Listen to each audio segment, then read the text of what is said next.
네. 오늘부터 우리가 12월 1일부터 이미 사도행전을 통독을 시작했죠. 네. 그래서 우리 함께 사도행전을 좀 끝까지 한번 28장까지 우리가 열심히 한번 같이 저도 배우는 자세로 같이 이렇게 사도행전을 한번 공부해 나갔으면 좋겠어요. 그러면서 또 하나님이 부어주신 마음을 이렇게 깨닫고 있는 그런 시간 됐으면 좋겠고요. 자, 일단 제가 교재를 이제 드렸잖아요. 그래서 사도행전 그 전체 핵심 구절이 있어요. 우리가 맨 앞에 있는 1장 8절의 말씀을 먼저 같이 읽고 그리고 시작을 했으면 좋겠습니다. 자, 우리 함께 읽게요. 시작. 오직 성령이 너희에게 임하시면 너희가 권능을 받고 예루살렘과 온 유대와 사마리아 땅끝까지 이르러 내 증인이 되리라 하시니라. 아멘. 자, 우리 옆 사람에게 이렇게 축복합시다. 예수님의 증인이 됩시다. 예수님의 증인이 됩시다. 네. 우리는 다른 것 때문에 모인 게 아니라 예수님의 증인이 되기 위해서 이 자리에 모인 줄 믿습니다. 자, 첫 번째 페이지 넘기시면 일단 1장은 다들 같이 통독을 했기 때문에 네. 일단 개관을 좀 같이 보고 그리고 좀 하나하나씩 좀 살펴나갔으면 좋겠어요. 한 번에 이제 한 장씩 우리가 공부해 나갈 건데, 자, 첫 번째 우리 같이 이렇게 사도행전 1주라고 써있고 그 제가 밑에 뭐 적어놨죠? 우리 한 목소리 읽을까요? 시작. 복음은 움직이는 거야. 네. 복음은 움직이는 것입니다. 여러분 예전에 그 CFR 사랑은 움직이는 거야? 사랑은 돌아오는 거야. 돌아오는 건가? 움직이는 거야 아니야? 돌아오는 건가? 돌아오는 거야는 알아요. 아, 그렇구나. 어쨌든 네, 복음은 움직이는 거예요. 자, 제가 개간 이렇게 하면은 같이 좀 눈으로 보면서 입으로 좀 따라서 읽으시면 좋겠어요. 자, 개관. 자, 저자 그러면 여러분들이 쭉 읽어주세요. 네, 저자. 누가 초대교회의 교부들 및 역사가 유세비우스의 증언에 따르면 누가복음의 후속편. 그러니까 누가 썼다는 얘기예요? 누가가 썼는 거, 저기 누가복음을 쓴 누가가 썼다는 거예요. 자, 그 다음 본서에서 보면 종종 우리라는 표현은 본서의 저자가 바울의 동역자로서 전도 여행에 동참했고 함께 로마에까지 들어간 자라는 사실을 강력히 시사한다 이렇게 써있죠. 그리고 디모데 후서 4장 11절이라고 이렇게 써있잖아요. 한번 볼게요. 진짜 그런지 잠깐 볼게요. 바울 영화 봤어요? 봤잖아. 영화 봤죠? 네, 봤어요. 누가 같이 항상 나오잖아요. 네. 그렇다는 얘기거든요. 디모데 후서. 그래서 4장 11절. 보면은, 네, 한번 읽어볼게요. 시작. 누가만 나와 함께 있느니라 내가 올 때 마가를 데리고 오라. 나의 일을 유익하니라. 그러니까 사도 바울이 이제 얘기하는 건데, 부탁하는 거지. 누가는 나랑 같이 있다는 거예요. 그러니까 여기 아까 얘기한 것처럼, 같이 이제 동역자로서 바울의 그 전도 여행을 같이 따라갔던 사람이다라고 이제 밝혀주고 있죠. 그래서 이는 바울이 나의 동역자 누가, 사랑받는 의원 누가라고 묘사한 구절이 옆에 가로치면 이제 써있죠. 골로새서도 있고 이렇게 같이 이제 동역했던 사람 누가가 이 사도행전을 썼다라는 그 말이에요. 그래서 결국 바울의 동역자 누가는 자신의 전도 여행기를 기초로 본서로 집필했던 것이다. 자, 특징 한번 읽어볼까요? 사도행전 특징 시작. 복음서와 서신서를 잇는 가고 역할, 성령 행전이라 불릴 만큼 성령의 역사, 생생히 부각 누가의 객관성 있는 기록 및 탁월한 문체 그리고 의원서로서 듣는 용어가 나타난다.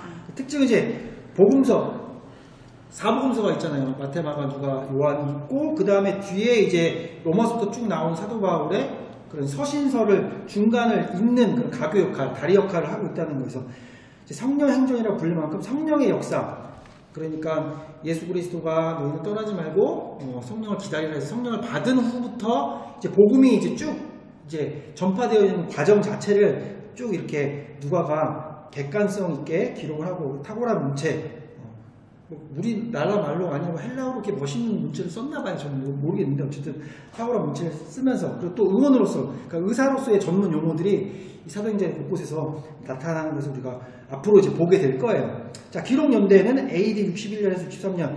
예수님은 바울의 로마 도착 및 구류 사건을 끝을 맺고 있다. 사도 바울이 그 맨 끝에 보면은 28장에 가면은 어떻게 그 뒤에 뭐 순교한 것까지의 얘기는 안 나오고 로마에 도착해서 잡혀가는 거기가 끝이라는 거죠. 그 이후의 사건 및 바울의 재판과 석방, 그러니까 63년에 있었던 일, 로마의 대화재와 네로의 핍박이 64년이 있었거든요. 그 다음에 바울의 순교와 예루살렘 멸망 등에 대해서는 언급이 없어요.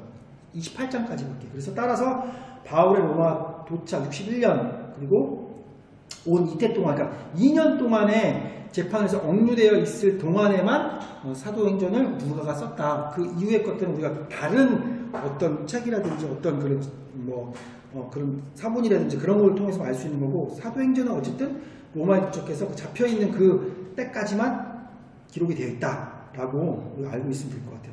자, 기록 장소는 어디라고요? 로마. 네, 저자 누가는 바울의 전도에 중 합류하여서 바울 로마로 후송될 때까지 동행하여 결국 그거 로마에서 누가복음에 이어 본서를 집필했던 듯하다.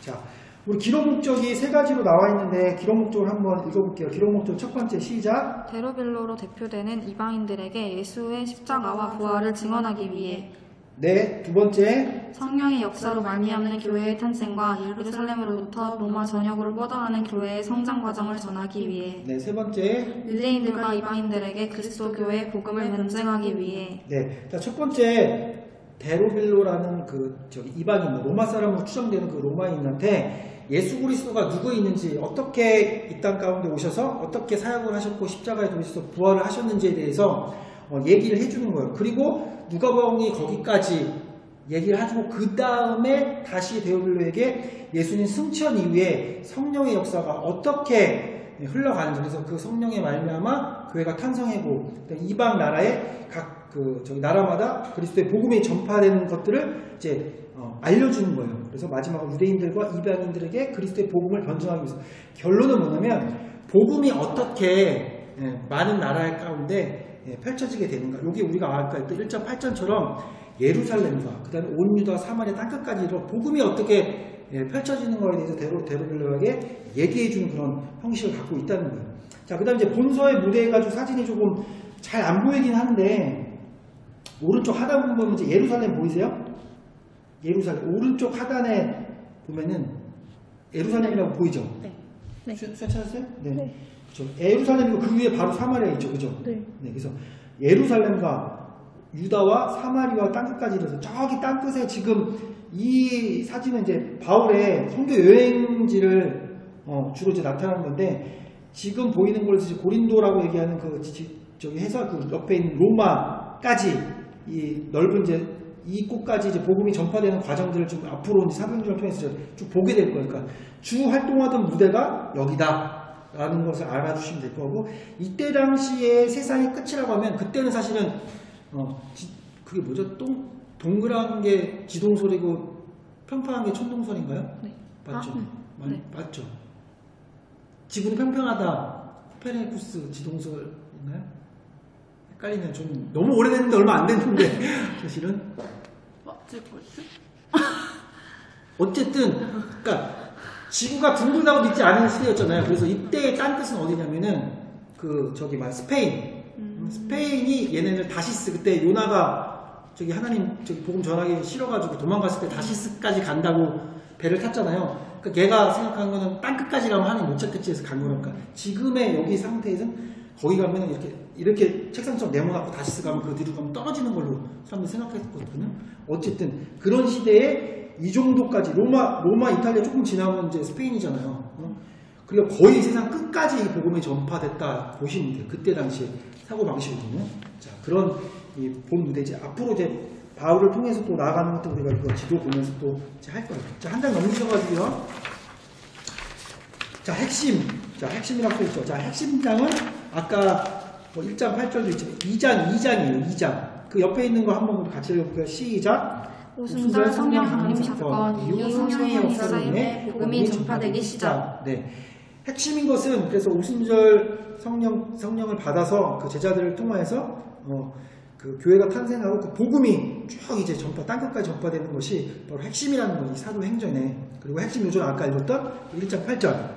핵심 주제는 이 성령이 임하심으로 교회가 탄생을 했어요. 실제적으로 현대가 우리가 생각하는 교회가 아니지만 일단 가정교회부터 시작해서 마가의 다락방에서 모인 그들을 통해서 교회가 탄생을 했고 그를 인해서 제자들이 그전에는 어떤 제자들이에요? 예수님 잡히시니까 다 도망간 그리고 베드로 같은 건 3번 부인한 그런 나약한 제자들에서 성령을 받고 성령이 충만해서 어떠한 상황에서도 복음을 강력하게 전할 수 있는 그런 제자들의 변화가 있었던 것. 그리고 마지막으로 복음의 확장.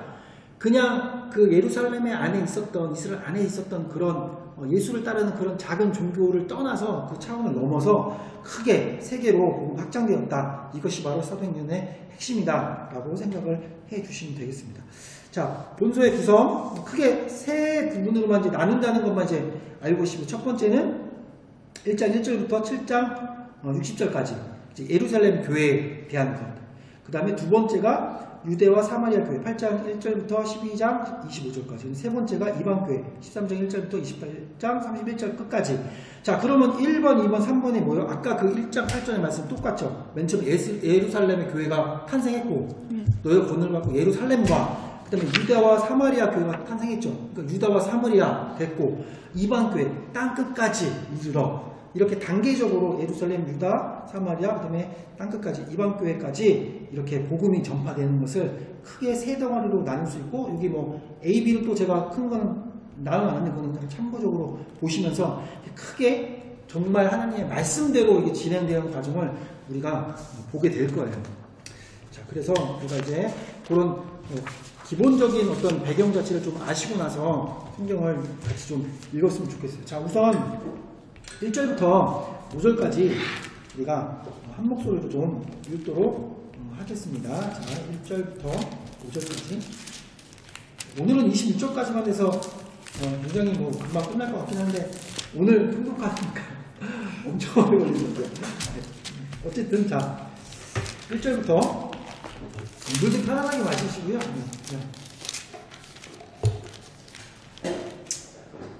같이 알아가는 거니까 1절부터 5절까지 한 목소리 이렇게 시작. 때에 불러요 내가 먼저 승거리는 우리 예수께서 행하시며 가르치기를 시작하신부터 그가 택하신 사도들에게 성령을 명하시고 승천하신 날까지의 길을 기록하였노라. 그가 고난받으신 후에 또한 그들에게 확실한 많은 증거로 친히 살아계심을 나타내사 40일 동안 그들에게 보이시며 하나님 나라의 일을 말씀하시니라.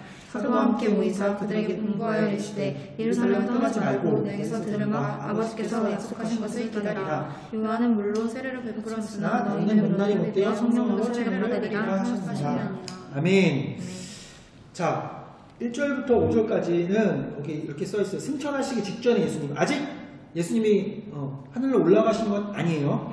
그래서 승천하시기 전에 부활하신 예수님께서 제자들에게 나타나시고 하나님의 일들을 얘기하시면서 그 다음에 분부하시고 명령하고 어떤 것들을 해라라고 지시하시면서 승천하시는데, 그 승천하시기 전에 모습이 1절부터 5절까지 써 있는 거죠. 자, 아까 우리 그 배경 얘기하면서 누가가 누구에게 썼다고 이제 나오는 게 이제 1절에 이제 나오잖아요. 데오빌로요 하면서 데오빌로에게 이제 글을 쓰는 거죠. 편지하는 거죠. 쓰는 거죠. 쓴 글에는 물론 예수께서 행하신 걸 가르치기를 시작하시는 것부터 그가 택하신 사도들에게 성령으로 명하여 승천하시기까지 이를 기록하였노라 라며 하면서 이제 예수님의 3년 공생애를 다 설명했고, 이제 승천하신 후에 그 다음 일도 내가 기록하겠다. 넌 이제 알고 있어라. 이 내가 준 글은 그런 글이다 라고 이제 알려주시는 거예요. 자, 그래서 3절에 보면 이제 부활 증언이라고 써있죠. 부활 증언. 예수께서 십자가에 못 박혀 죽으시고 근데 바로 하나님 우편에 가신 게 아니라 40일 동안, 여기 보면은 3절 하반절에 보면 40일 동안 그들에게 보이심을 하고 써있잖아요. 그러니까 즉 40일 동안 예수님께서 이 땅에 머무시면서 제자들에 나타나셨죠. 만약에 제자들이 예수님 부활하신 거 못 보고 만약에 뭐 하늘로 바로 가셨다, 그러면 그 제자들의 마음이 얼마나 무겁고 어렵고 낙심되고, 내가 믿었던 예수님 정말 하나님 아들이셨는데 우리를 버리시고 가셨구나라고 낙심할 수밖에 없죠. 그래서 예수님은 그들을 낙심시키지 않고 그들을 바로 세우기 위해서, 그리고 또 많은 제자들 삼고 그들에게 복음을 전하는 명령을 하셔야 되기 때문에 그들을 위로하고자 40일 동안 이 땅 가운데 머무신 거예요. 그래서 선한 목자 되신 주님이 바로 승천하지 않으시고 40일 동안 지상에 머무시면서 많은 증거들을 통해서 부활의 증언을 해 주셨습니다. 그리고 3절 마지막에 이제 하나님 나라의 일을 말씀하시니라. 지금껏 3년 동안 가르쳤던 하나님의 일들이 무엇인지 다시 한번 깨닫게 가르쳐 주시고, 자, 정말 하나님 나라는 있는 것이고 내가 하나님의 아들로서 이 땅 가운데 죽음을 이기고 사망권에서 이기는 부활을 너희들이 직접 보여준다. 이 내가 얘기한 것은 실제고 정말 예수님이 부활하신 것고 하나님 나라가 있는 것에 대해서 제자들한테 알려주었다는 거죠. 자, 우리 4절 5절에 자, 내게서 들은 바라고 써있죠. 내게서 들은 바.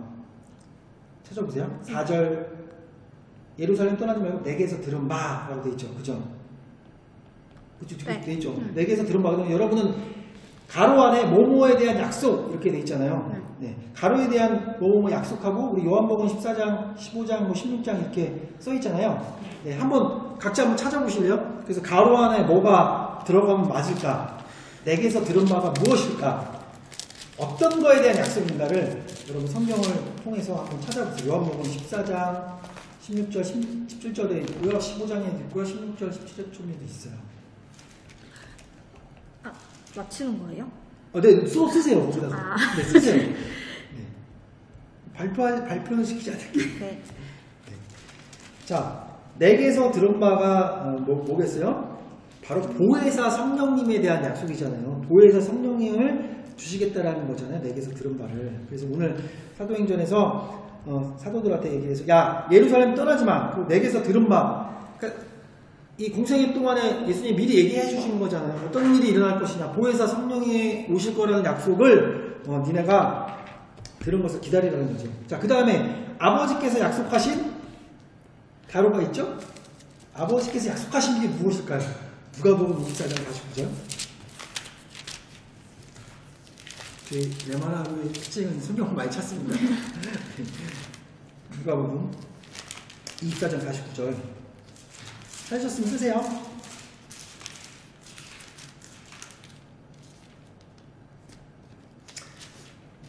써있죠. 볼지어다 내가 내 아버지께서 약속하신 것을 너에게 보리니 너는 위로부터 능력으로 입혀질 때까지 이 성에 머무르라 하시니라.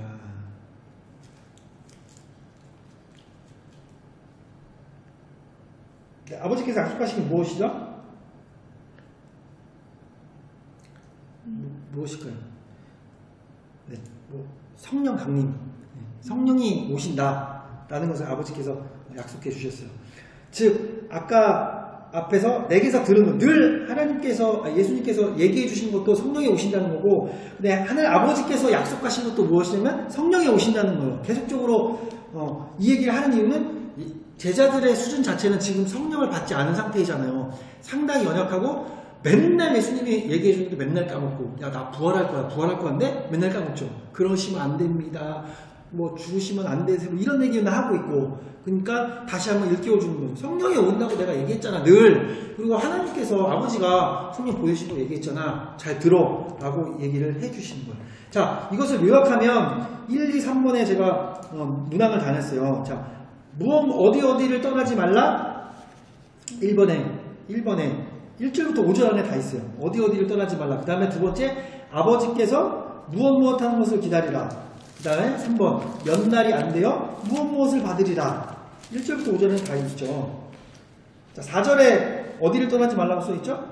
예루살렘. 네, 예루살렘을 떠나지 말라. 그 다음에 아버지께서 무엇 하는 것을 기다리라? 약속. 그렇죠. 약속하신 것을 기다리라. 그 다음 3번, 몇 날이 안 되어 무엇을 받으리라?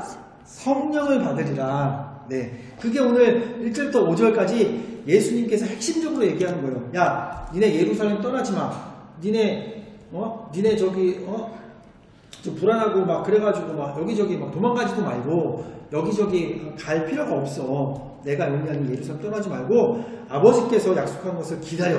몇 날에 안 돼서 반드시 성령 받을 거야 라고 오늘 예수님께서 1절부터 5절까지 승천하시기 전에 계속 당부하는 거예요. 얘네들 까먹을까봐, 얘네들 잘 못 지킬까봐 얼마나 노심초사 하시겠어요. 평소에 3년 동안 데리고 다녀봐야 얘네들의 수준이라는 것은 벌써 알잖아요.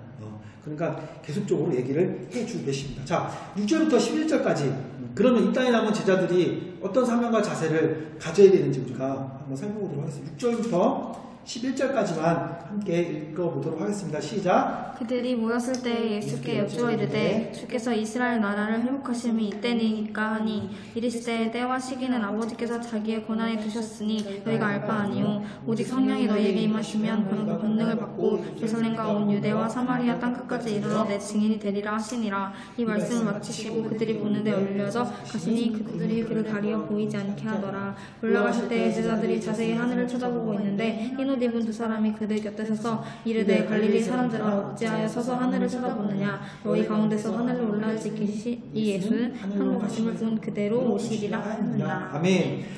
자, 이제 예수님께서 6절부터 11절은 어떻게 해요? 예수님 드디어 이제 승천하세요. 하늘 올라가세요. 그러면서 이 땅에 남은 제자들에게 또 당부하시고 또 얘기를 해주시는 그런 장면들이 좀 나옵니다. 자, 여러분의 교재에 이제 예수님의 하나님의 나라, 즉 예수님이 생각하시는 하나님 나라와 제자들의 하나님의 나라는 지금 이 상태에서 지금 여기서 성령을 받기 이전에는 확연한 차이가 있어요.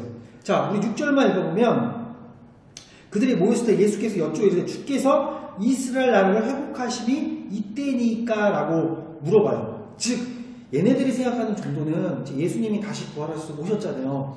천군만마를 얻은 거죠. 사실 돌아가시기 전에도 이 정치적으로 우리가 속박당했던 이스라엘이 로마로부터 해방될 줄 알았어요. 왜냐면 엄청난 파워가 있으신 분이니까 막 죽은 자도 살리시고 막 그러니까 이런 힘과 능력으로 그 로마의 모든 군사력을 다 제거하고 정치적으로 뒤엎고 왕으로 되셔가지고 이스라엘을 해방시킬 줄 알았거든요, 제자들은. 근데 사실은 하나님이 얘기하시고 예수님이 얘기하시는 건 이 땅의 나라가 아니잖아요. 하나님의 나라죠. 근데 이 제자들은 지금도 생각하는 마인드와 수준 자체는 이스라엘 나라를 회복하시고 있다니까. 즉 지금 이스라엘을 다시 해방시킬 수 있는 예수님 오신 거에만 관심이 있는 거예요.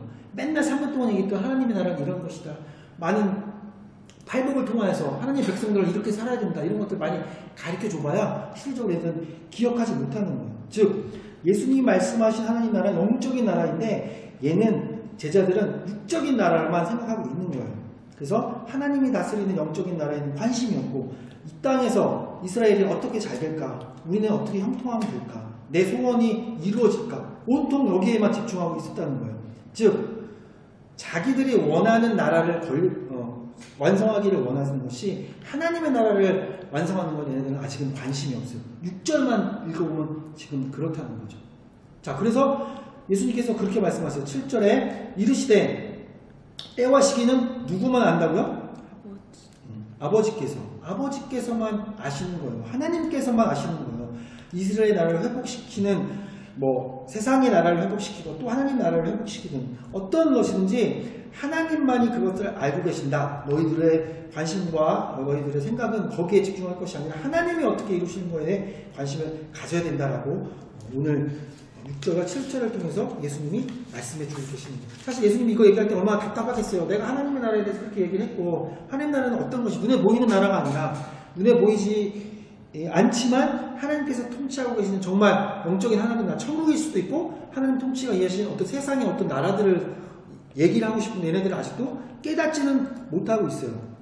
근데 우리도 사실 성령의 역사, 성령의 그 권능을 받기 이전, 예수님을 직접적으로 체험하기 이전에는 사실은 내가 원하는 것들에 초점이 많이 있잖아요. 이 세상에서 어떻게 하면 잘 될까? 어떻게 하면 좋은 학교 들어갈까? 좋은 직장 얻을까? 또 아니면 내가 돈을 많이 벌 수 있을까? 내가 원하는 일들을 꿈을 이룰 수 있을까? 제자들이랑 우리랑 지금 현재는 별 다름이 없다는 거예요. 정말로 영적인 사람이 되기 이전에는 지금 우리가 볼 때 한심한 것들 저렇게 예수님을 가르치는데 아직도 모르고 있네라는 그렇게 얘기할 수 있겠지만 사실 우리의 삶을 또 돌아보면 아직도 우리가 제자들의 어떤 수준밖에 이르지 못하는 경우도 우리가 많다는 거예요. 그래서 우리가 계속적으로 사도행전을 공부하면서 정말 하나님의 나라가 어떤 것인지 주님 원하시는 하나님의 증인, 예수 그리스도의 증인이 누구신지 좀 알아봤으면 좋겠다는 거죠. 자, 8절 아까 읽었던 말씀 너무 유명한 말씀이에요. 그래서 예수님께서 얘기를 해주시는 거죠. 오직 성령이 너에게 임해야 된다. 즉 6절에 이스라엘 나라를 회복하심이 이때니까 그때 하나님의 나라가 회복되는 그때는 어떻게 이룰 수 있냐면 오직 너에게 성령이 임해야 그것이 임해진다는 거예요. 그러니까 영적인 것들이 너에게 더해져야 하나님 나라를 볼 수 있고 하나님 나라를 생각할 수 있다는 거죠. 오직 너에게 성령이 임하시면 권능을 받고 예루살렘과 온 유대와 사마리아 땅까지 이르러 내 증인이 될 것이다 라고 얘기하시는 거예요. 자, 이것은 마태복음에 보면 교재에 보면 마태복음의 지상대 명령 마태복음 28장 우리 잠깐 마태복음 28장만 찾아볼까요?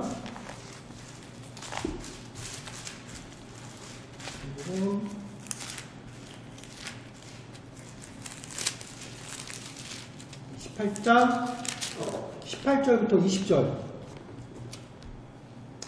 자, 한 목소리 읽으십시다. 예수께서 나와 말씀하여 이르시되 하늘과 땅의 모든 권세를 내게 주셨으니 그러므로 너희는 가서 모든 민족을 제자로 삼아 아버지와 아들과 성령의 이름으로 세례를 베풀고 내가 너희에게 분부한 모든 것을 가르쳐 지키게 하라. 볼지어다 내가 세상 끝날까지 너희와 함께 있으리라 하시니라. 아멘. 지금 1장 8절에 얘기하는 것과 이 마태복음의 28장에서 얘기하는 그 마지막 지상 대명령, 즉 예수님께서 우리에게 던져주신 그 하나님의 명령은 바로 너희가 성령을 받아서 온 세상 끝날 때까지 세상이 모든 세상 사람들이 다 들을 수 있도록 나의 복음을 전하라는 거죠. 하나님의 말씀을 전하고 내가 너에게 가르친 것들, 내가 너에게 얘기해 준 것들, 그것을 너희들이 해 나가야 된다. 그러면서 우리가 제자를 되기를 원하시는 거예요. 그렇게 우리의 하나님의 명령을 따르는 사람이 되기를 원하시는 거세요. 그래서 1장 8절에 보면 이 권능이라는 말이 나오거든요. 권능. 1장 8절에 보면 너희가 권능을 받고, 자, 여기 교재에도 써있어요. 여기서 권능이라는 말이 이제 헬라어로 두나미스라는 것도 많이 들어보셨잖아요. 두나미스라는 말이 나오는데, 근본적으로 성령의 능력을 얘기를 합니다.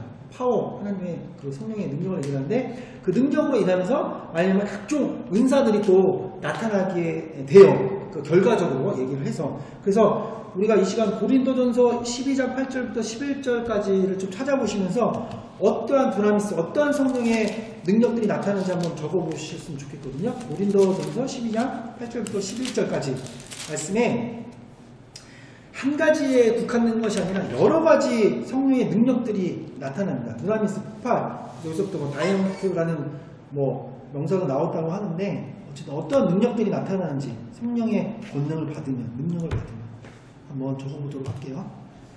성령의 능력은 하나에 국한되지 않는다는 거예요. 그러니까 어느 친구가 수련회에서 방언 받았어? 얘가 성령의 권능에 성령의 충만함을 받는 걸 그 하나의 단편적인 것 가지고는 볼 수가 없다는 거예요. 성령의 세례를 받고 성령의 능력을 받으면 꼭 방언하지 않아도 여러 가지 은사 중에 하나가 방언인 거지 그거에 너무 집중되는 것은 잘못됐다는 거예요. 그러니까 한번 다 적으셨어요? 엄청 빨리. 너무 잘하시네. 잘하시나 봐요. 시험 볼 거예요 나중에. 어떤 사람에게는 성령으로 말미암아 지혜의 말씀을, 어떤 사람에게는 같은 성령을 따라 지식의 말씀을, 다른 사람에게는 같은 성령으로 믿음을, 어떤 사람에게는 한 성령으로 병 고치는 인설을, 어떤 사람에게는 능력 행함을, 어떤 사람에게는 예언함을, 어떤 사람에게는 영대 분별함을, 다른 사람들에게는 각종 방언 말함을, 어떤 사람에게는 영혼의 통역함을 주시나니 이 모든 일은 한 성령이 행하사 그의 뜻대로 각 사람에게 나누어 주시는 것이라. 아멘. 자, 두나미스, 성령의 권능, 능력을 받으며 각종 은사들을 나타나게 됩니다. 근데 11절에 굉장히 중요한 말이 있어요. 이 모든 일은 한 성령이, 이걸 주시는 분은 한 성령이세요. 그리고 그의 뜻대로, 누구의 뜻대로? 성령 하나님의 뜻대로, 그러니까 쉽게 말하면 하나님 마음이에요. 어떤 사람에게는 방언을 주시고요. 어떤 사람에게는 지혜를 주시고 어떤 사람에게는 병 고치는 은사를 주세요. 그거는 하나님이 필요한 사람에게 필요한 뜻대로 주시는 것 뿐이에요. 근데 나는 왜 방언 못 받았지? 나는 왜 병 고치는 은사가 없지? 이런 거를 불평할 필요도 없고 하나님이 주시는 대로 각 사람이 나눠주시는 거, 하나님의 필요에 의해서 주시는 것 때문에 그 성령 하나님의 주권이십니다. 그래서 우리가 그런 성령의 능력들을 주세요. 근데 왜 이 성령들의 능력을 주실까요? 그 결론적으로 얘기하면 권능을 받고 그 다음에 뭐야? 예루살렘과 온 유대 사마리아 땅까지 내 증인이 되기 위한 어떤 도구예요. 그래서 그것들을 이용해서 복음을 전하는 데 사용하라는 거예요.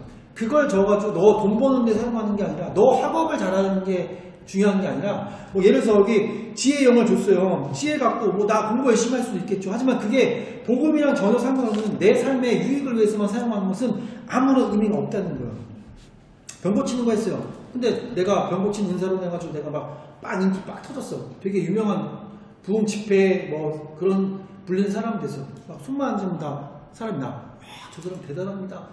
이걸 위해서 하나님께서 은사를 주실 때 않는다는 거예요. 즉, 내 증인이 되고 내 복음을 전하기 위해서 하나님께서, 예수님께서, 성령님께서 그러한 은사를 주시는 거죠. 그러니까 그것을 정확하게 알아야 돼요. 자, 그 말씀을 하시고 나서 너의 성령을 받아라, 내 증인이 되어라고 말씀하시면서 이제 하나님께서, 예수님께서 올라가십니다.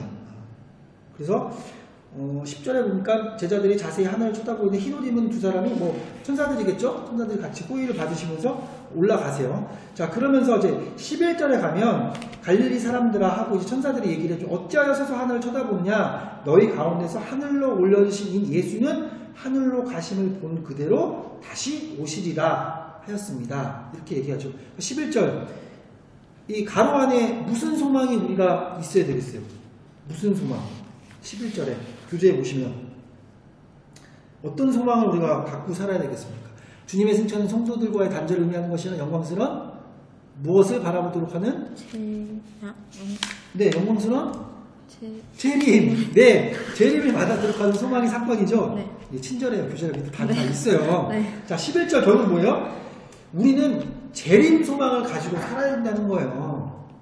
이게 끝난 게 아니구나. 예수님이 언젠간 오시는구나. 그렇기 때문에 천사들이 야, 뭘 쳐다보고 있어. 예수님 어차피 모실 거야. 니네가 맡음과 분부하신 소명과 사명을 잘하고 있어. 예수님 반드시 오시니까. 근데 예수님 지금 오셨어요? 안 오셨어요? 안 오셨어요. 안 오셨죠. 제자들 예수님 오시는 거 못 보고 죽었죠. 억울할까요? 네, 아니에요. 자, 하나님의 때, 아까 그래서 얘기하잖아요. 그 7절에 이럴 때 하나님의 나라를 회복시키는 게 어느 때일까 얘기하시잖아요. 예수님이 오셔야 하나님 나라가 완성됩니다. 할렐루야. 그죠? 이미 시작됐어요. 하나님 나라에 예수님 오시기 시작부터. 근데 아직 완성된 건 아니잖아요. 시작과 끝이 아직 끝나지가 않았어요. 예수님 오셔야 끝나죠. 그러니까 그거는 누구만 안 돼요? 하나님만 아신다고 했잖아요. 그러니까 그런 거에 신경을 두지 말고 너희는 우리가 맡은 일을 잘하고 있으면 예수님 오실 거야 라고 이제 얘기를 해주시는 거예요. 자, 그렇게 드디어 분부하신 것들을 얘기해 주시고 올라가십니다. 예수 그리스도는 다시 올라가셨고 그렇게 우리가 올라가신 것처럼 다시 오실 것을 우리가 믿고 있다는 가운데 살아가면 돼요. 하루하루 살아가면 돼요.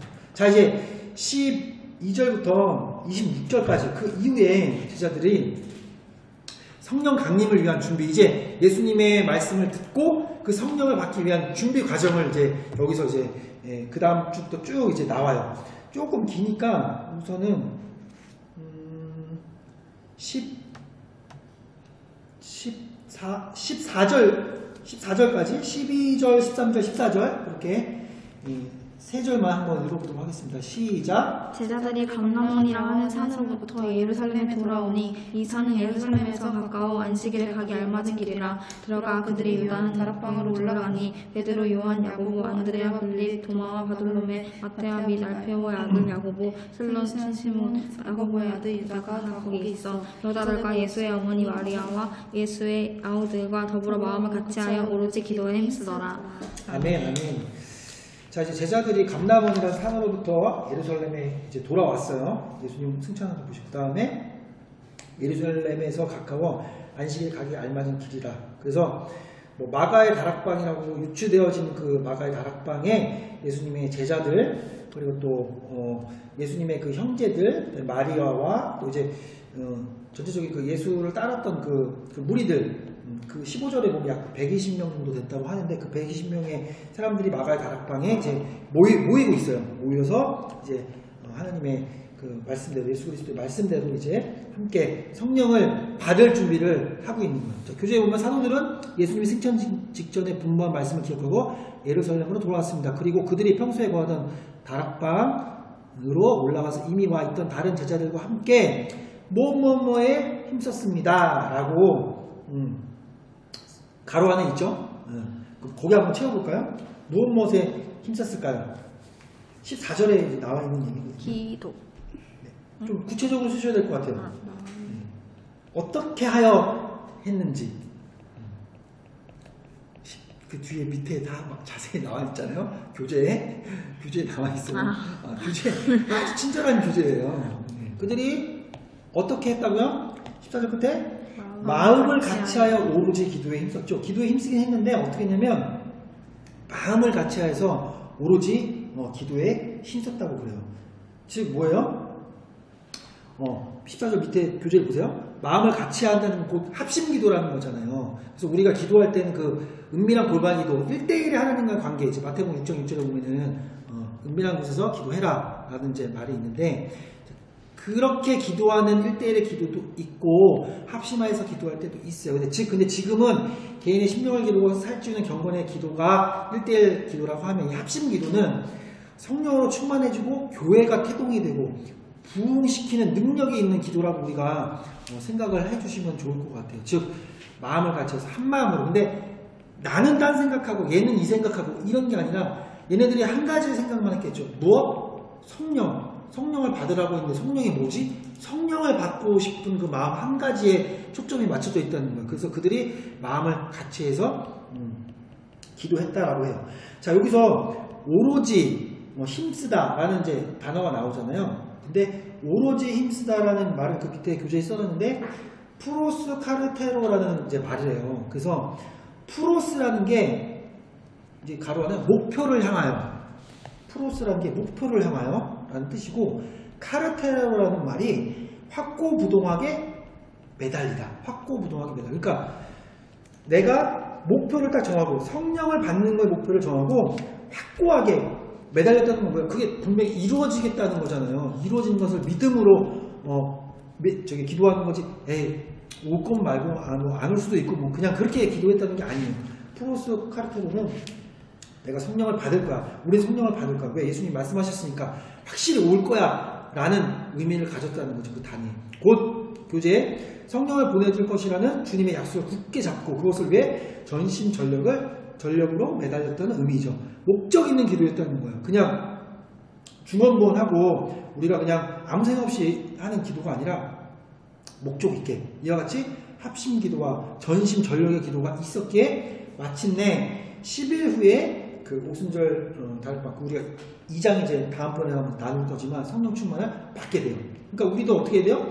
우리 성령 충만을 위해서 열심히 기도하고 또 일하면서 기도해. 그러니까 근데 우리 기도할 때 우리가 늘 이제 기도 제목 같은 거 같이 던지고 같이 기도하죠. 그게 굉장히 중요한 게 뭐냐면, 우리 함께 그냥 기도합시다 그러면 뭐 수련자매는 뭐 이 기도할 수 있고 예지자매는 또 이 기도, 나는 또 나름대로 이렇게 기도하는 게 기도가 분산된다는 거예요. 그러니까 지금은 성령 강림, 성령을 받기 위해서 집중력 기도할 때, 또는 우리가 기도 제목 던지고 뭐 코로나를 위해서 기도합시다, 아니면 어떤 누구를 위해서 중보합시다, 오랜만에 앨범을 위해서 기도합시다, 이랬을 때 우리가 목표를 딱 정해지면 우리가 합심해서 전심으로 기도할 수 있다는 거죠.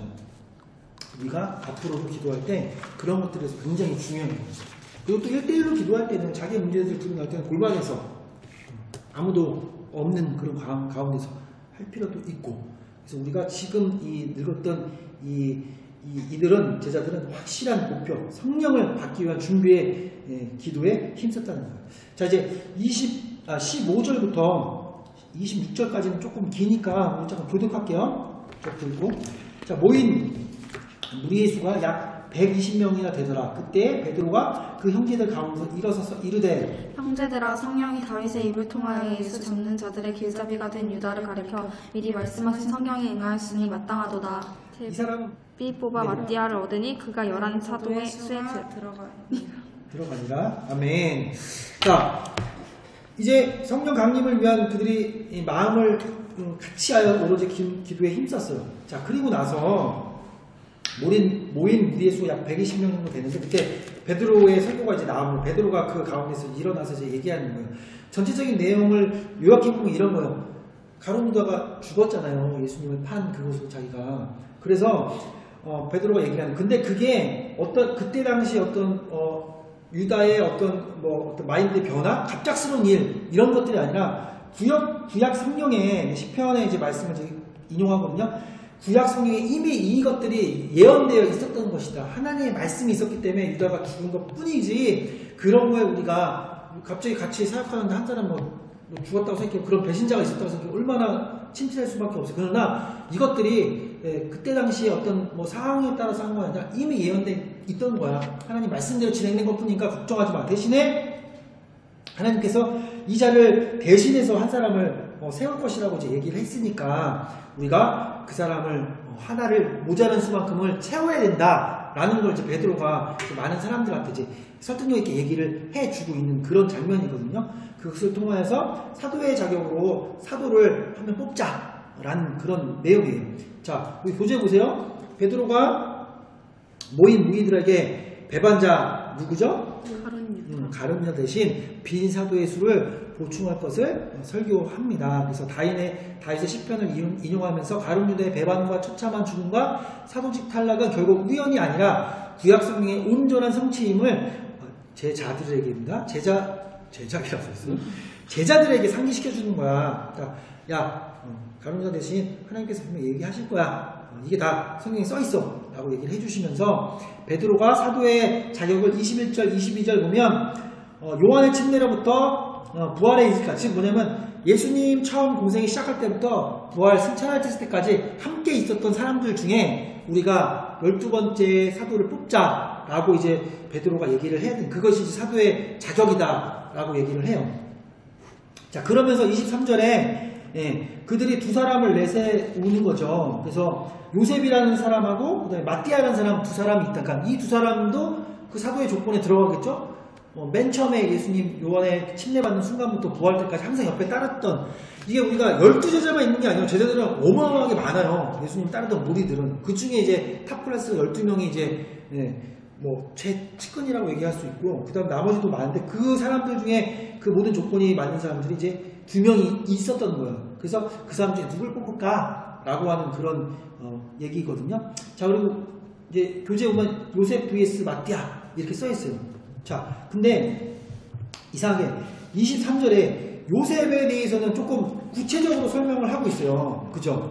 그 사람이 뭐 별명은 또 유주도이고 또 바사바라고 얘기도 하고, 그 사람에 대해서는 마띠아는 그냥 하나는 마띠아입니다 라고 하는 거예요. 예를 들어서 예지다 그러면 한 사람은 안예지예요. 근데 한 사람은 뭐 되게 예쁜 박수현이고요. 그리고 뭐 그런 박수현이에요. 그러면 이렇게 객관적으로 이렇게 그림을 들어보면은 예지에 대해서는 정보력이 없고, 우리 수현대매한테는 엄청, 그러면 뭔가 내가 생각할 때도 저 사람 되게 잘하는 것 같고 저 사람의 마음이 끌릴 수밖에 없는 어떤 그런 사안이라 이렇게 적을 수밖에 없었을 것 같아요. 그렇죠? 잘 알고 있었던 사람. 그래도 마띠아에 대해서 조금 안다면 야, 얘는 또 이런 사람이야 라고 할 수도 있는데 그냥 없어. 안해집니다. 그냥 한마디로 그냥 끝이야. 그렇게 은근 이 사람의 조금 더 정보력이 있고 이 사람이 뭐 그런 사람이다. 어떻게 보면 사도들이 이 사람이 되기를 원해서 그렇게 보충 설명을 했을 수도 있어요. 하지만 24절 보면 그들이 그렇게 자기의 생각대로 하지 않고 어떻게 했어요? 기도하였어요. 기도해서 주님, 어떤 사람이 주님 이 사도가 됐으면 좋겠습니까? 라고 기도를 한 후에, 그리고 방법적으로는 26절 제비를 뽑아, 하나님이 또 선택하는 것에 제비 뽑는 것들이 이제 성경에 많이 나오잖아요. 하나님 뜻이 무엇인지 뽑히시니까 딱 마띠아가 뽑혀버린 거예요. 아무런 정보도 없고. 제자들이 생각했을 때 요셉이 됐으면 좋겠을 수도 있었는데 마띠아가 딱 돼버린 거예요. 그러니까 그 자가 사도의 수에 들어가는 거예요. 즉 뭐냐면, 그리고 이 마띠아라는 사람의 이름이 뜻이 이제 하나님의 선물이라는 뜻이래요. 근데 어쨌든 마띠아 사도로 뽑히게 되었죠. 그래서 사도직은 여기서 얘기하고 싶은 게 뭐냐면, 아무리 뛰어난 학식이 있고 평판이 좋고 그 사람의 인기가 있고 그 사람이 뭐 가진 게 많더라도 하나님이 선택하시고 하나님이 결정하시는 것은 사람의 생각과는 같지 않을 수 있다는 것을 지금 26절에서 보여주고 있는 거예요. 그래서 하나님이 어떤 사람을 픽업하고 어떤 사람을 쓰시는 것은 전적인 하나님의 은혜이지 어떤 사람의 노력, 만약이라도 이거를 풀어서 요셉은 서울대를 나왔고요, 마띠아는 중졸이에요, 이런 자기의 노력과는 상관없다는 거죠. 하나님이 그 사람을 쓰시기로 작정하시면 하나님의 은혜로 그 사람이 쓰임받는 것 뿐이지 그게 아니라는 것을 오늘 성경이 가르쳐주고 있는 거예요. 그 12제자를 채우는. 왜 12제자를 세워야 되겠어요? 12이 그때도 한번 설명드렸지만 하나님께서 쓰시고자 하는 하나님 나라에 대한 기본적인 수고 12지파가 있잖아요. 12 사도를 통해서 또 하나님의 그 복음을 또 전파하시고 원하시기 위해서 이렇게 12를 채우는. 그래서 결국 오늘 요셉과 마띠아가 있었지만 하나님은 마띠아를 픽업했고 그래서 12제자 안에 이제 들어가게 됐다라는 것까지가 우리가 오늘 본문 쭉 1장을 나눈 거세요. 그래서 우리가 처음에 데울에게 누가가 이런 이야기를 할 것입니다 라고 시작을 해서 예수님께서 부활 승천하시기 전에 어떠한 일들을 분부하셨고 약속하셨고 그리고 나서 성령께서 오시기 전에 그들이 예수 부활 이후에 무엇 것들을 준비했는지 우리가 바라봤어요. 그리고 또 본격적인 이제 복음의 전파를 위해서 준비된 12제자를 딱 세팅을 하세요. 하나님께서 이제 시작인 거죠. 딱 11명으로 시작할 수도 있었지만 하나님이 원하신 것은 완전히 계획했던 대로 처음 12를 불러서 그 모습 그대로 회복시키셔서 하나님 나라를 시작하시는 그것이 오늘 우리가 봤던 전체적인 내용이에요. 자, 교재를 같이 조금씩 더 자세히 알아가면서 하나님이 어떻게 왜 또 사도행전은 사실 그런 거 많잖아요. 우리는 지금 2020년에 사도행전을 쓰고 있고 왜냐면 예수님이 2000년 전에 제자들을 불러서 사용했지만 이제는 여기 아까 베드로가 나오지만 하나님 베드로를 쓰실 수가 없어요. 베드로보다 예지가 수연이가 훨씬 더 지금은 하나님의 나라와 하나님의 일들을 위해서 사용될 수밖에 없는 거예요. 베드로는 죽은 사람이 어떻게 사용하지 못하죠. 베드로보다 훌륭하신 거예요. 지금 2020년 사는. 그래서 내가 사도행전을 이렇게 같이 나눠야 되겠다는 생각이 자꾸 드는 게 우리가 정말 앞으로 2020년, 21년 어떻게 사도행전 29장, 30장, 31장을 어떻게 써나가야 될 건가. 정말 제자라면 무슨 직분을 무엇을 받고 무엇이 대고가 중요한 게 아니라 누구나 다 예수님의 제자로 살아가야 되는데 정말 그러면 우리가 알아야 하나님의 명령과 하나님께서 우리에게 어떤 것들을 원하시는지를 알아야 우리가 하나님의 예수님의 제자로 살아갈 수 있지 않을까 그런 생각으로 같이 나눴으면 좋겠다는 마음으로 이제 시작했거든요. 그래서 처음 시작 좀 부족하고 좀 연약하지만 그래도 서로가 서로 이렇게 기도하고 오늘 말씀에 있는 것처럼 사도들처럼 정말 우리 성령 충만을 받기 위해서 기도하고 날마다 예수님의 증인으로 살아가기 위해서 항상 기도하고 모일 때도 기도하고 또 각자의 또 삶에서는 또 골방에서 기도하는 어떤 그런 기도도 있어야 되겠지만 그래서 우리가 이게 처음 시작이지만 사실은 중등부 때 뭐 기억 난다고 하고 안 난다고 뭐 그런 부분도 있겠지만 마태복음 시작했을 때 정확하게 19장 초반에서 내가 멈췄어요. 멈춘 게 아니라 시간이 다 돼가지고 그러면서 사실 둘이 졸업할 때쯤이었을 거야. 그러고 나니까 좀 뭐랄까 결속력이 없고 막 그래서 그 다음에 좀 사람들이 좀 어려워가지고 그를 못했어. 그래도 19장까지 썼다는 건 한 주에 하나면 19주를 그래도 했었어.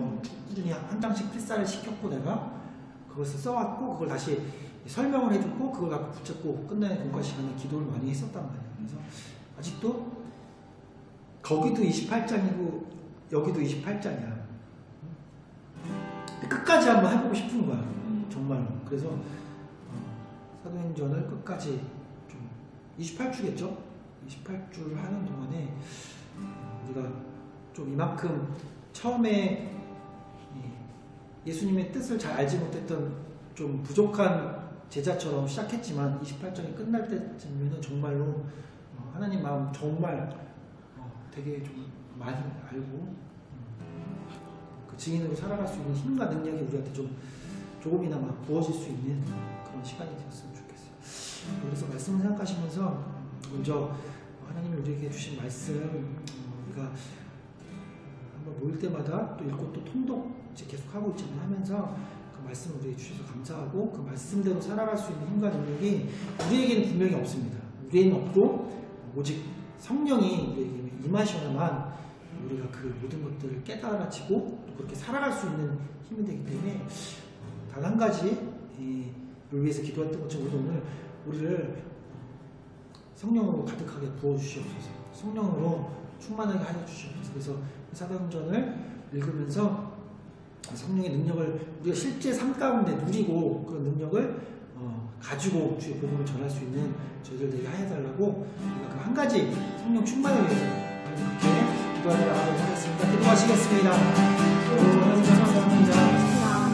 주여 하나님 오늘도 우리에게 말씀을 허락하여 주시옵시고 아버지 온전히 주님을 바라보고 아버지 주님의 마음으로 우리가 앉아내기를 원합니다. 아버지 그래서 아버지 주님께서 원하시는 대로 오직 성령이 너에게 임하시면 너희가 권능을 받고 예루살렘과